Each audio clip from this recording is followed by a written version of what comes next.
नमस्कार. मी प्रसाद मीनाक्षी बबन कराड. कालच भूमी अभिलेख परीक्षेचा निकाल लागला आणि त्या निकालामध्ये माझा पुणे विभागातून रँक 1 आलेला आहे. ज्यामध्ये मला 186 186 आउट ऑफ 200 माझा स्कोर आला.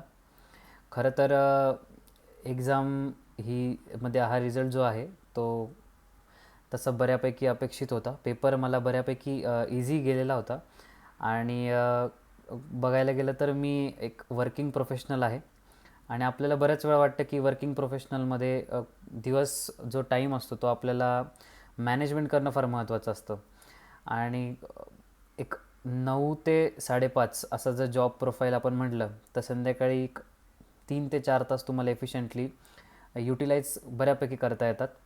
तर ह्या परीक्षेमध्ये सर्वप्रथम माझे परिवार घरचे आणि माझे गुरु आणि बरेच माझे जे मित्र ज्यांनी मला पॉझिटिव्हली सपोर्ट केला त्यांच्यामुळे मला ह्या एक्झाममध्ये एक चांगला स्कोअर आणणं पॉसिबल झालं. असं नाही की माझी पहिली एक्झाम आहे आणि पहिल्याच एक्झाममध्ये मला रँक 1 मिळालं आहे. खरं 2017 बी.टेक पासआउट झालो. नंतरनं एम.टेक स्ट्रक्चर्स होतं. एम.टेक स्ट्रक्चर्सलाही माझा चांगला स्कोअर आला होता. मी तेव्हा एम.टेक स्ट्रक्चर्समध्येही गोल्ड मेडलिस्ट होतो. बट असं असतानाही कॉम्पिटिटिव्ह एक्झामिनेशन्समध्ये प्रत्येक एक्झामचा अप्रोच अतिशय वेगळा आहे आणि तुम्हाला त्या पद्धतीनेच अभ्यास केला पाहिजे. असं नाही की तुम्ही किती हुशार आहात. हुशारीवरती तुमचं किंवा तुमचं नॉलेज तुमच्या फील्डमध्ये सिव्हिलमध्ये कसं आहे that doesn't matter. Paper solve करताना प्रत्येक परीक्षेचा एम.पी.एस.सी इंजिनिअरिंग सर्व्हिसेस म्हणा, then IES Indian engineering services म्हणा किंवा सरळ सेवा एक्झामिनेशन, प्रत्येक एक्झामचा एक पॅटर्न ठरलेला आहे. जर तुम्हाला ती एक्झाम क्रॅक करायची तर त्या पद्धतीनेच अभ्यास केला गेला पाहिजे.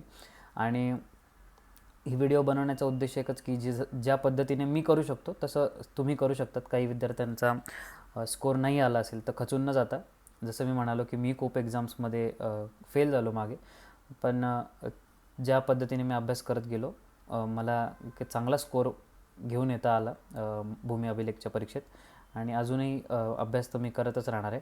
तर त्यामध्ये सर्वात महत्त्वाचं म्हणजे की एक कुलकर्णी सर, के सरांना मी भेटलेलो कोविड काळामध्ये. त्यावेळेस त्यांनी मला बरंच गायडन्स दिलं की जे मी UPSCची तयारी करत होतो आणि सरळ सेवांकडे बद्दल माझा एवढा फोकसही नव्हता आणि मला कल्पना नव्हती की कसा अप्रोच केला पाहिजे. सरांनी मला फार छान गायडन्स दिलं. क्लासेस करणं तर मला शक्य नव्हतं कारण दिवसभराच्या शेड्यूलमध्ये एक्स्ट्रा क्लासेस करणं which was not feasible for me.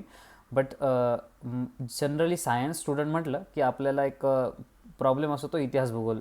Generally जसं मला वाटतं की इतिहास भूगोल, कारण डेट्स लक्षात ठेवणं, कालखंड लक्षात ठेवणं, तुम्हाला सिक्वेन्स लक्षात राहणं हे फार अवघड काम असतं. आणि जर बघायला गेलं तर जसं राज्यशास्त्र म्हटलं, इंडियन पॉलिटी फारच वास्ट आहे. म्हणजे तुम्ही सरळ सेवेसाठी नक्की काय वाचणार ना त्याच्यामधनं. जर मी लक्ष्मीकांत चं बुक घेऊन जर पॉलिटी वाचायला घेतलं, इट्स व्हेरी टिडियस आणि तुम्हाला तेवढं क्रिस्पी नोट्स बनवून ते रिवाईज करणे इज व्हेरी डिफिकल्ट. आणि मराठीमध्ये थोडंसं ते ज्यावेळेस आपण हे सब्जेक्ट्स वाचतो तर थोडंसं काही शब्द प्रणाली वेगळी असते, तर तेही थोडंसं वाचण्यामध्ये डिफिकल्टी जाते. पण मग त्याच काळात मी एकेचा जो बुक होतं जनरल स्टडीजचं ते पण रेफर केलं. एकेचा ठोकळा तर आत्ता नवीन एडिशन फारच उत्तम आहे. एक पब्लिसिटी म्हणून नाही, एक मित्र म्हणून, एक विद्यार्थी म्हणून आणि एक मित्र, मोठा भाऊ म्हणा, तर त्या दृष्टीने सांगायचं झालं तर ज्यांना क्रिस्पी कमी वेळात नोट्स रिव्हिजन करायचे आहे ते हा ठोकळा नक्की वापरू शकतात. मी स्वतः रेफर केला होता. तर त्याच्यामुळे माझा चांगला बऱ्यापैकी स्कोर आला. मराठीला मला 50पैकी 50 मार्क्स आलेले आहेत. त्याच्यानंतरनं इंग्लिशमध्ये पण 46च्या अराउंड मार्क्स आहेत. General aptitude I scored 48. त्याच्यामध्ये जनरली कोणाला प्रॉब्लेम येत नाही. आपण इंजिनिअरिंग स्टुडंट्सला बघितलं तर जनरल ॲप्टिट्यूड बऱ्यापैकी सर्वांचाच चांगला असतं. राहिला विषय general awareness and current affairs, you can definitely go for एकेचा ठोकळा. त्याच्यामध्ये फार छान पद्धतीने तुम्हाला इतिहास, भूगोल, पॉलिटी सगळेच सब्जेक्ट्स कवर केले गेलेले आहे. तर मी पुन्हा एकदा सरांचे खूप खूप आभार मानतो की छान मला त्यांनी गायडन्स दिला. आणि असं म्हणजे मार्केटमध्ये खूप क्लासेस आहेत, पण असा एकमेव माणूस आहे जो कधीही अवेलेबल असतो. तुम्ही त्यांना कधीही भेटू शकतात. Very free person. अँड असं नाही की तुम्ही त्यांच्याकडे क्लास जॉईन केला तरच तुम्हाला ते गायडन्स देतील, मार्गदर्शन करतील. सर फारच पण म्हणतो दर्यादिल स्वभावाचे सर आहेत. तर त्यांनी मला खूप छान गायडन्स दिलं. त्याबद्दल खूप खूप धन्यवाद सर. आणि असंच मोटिवेशन तुम्ही देत राहा आणि गायडन्स करत राहा. Thank you so much. सर्वांना खूप खूप शुभेच्छा. ज्यांचं सिलेक्शन माझ्याबरोबर, ज्यांचं बाकीचेही बऱ्याच जणांचं सिलेक्शन झालेले असतील, त्यांना सर्वांनी खूप खूप शुभेच्छा. आणि ज्यांचा स्कोर यावेळेस कमी आला त्यांनी जसं मी म्हटलं माझ्यासारखं खचून न जाता पुढच्या वर्षी अजून छान अभ्यास करा आणि तुम्हालाही यश मिळो अशी माझी खूप खूप देवाकडे प्रार्थना. थँक्यू.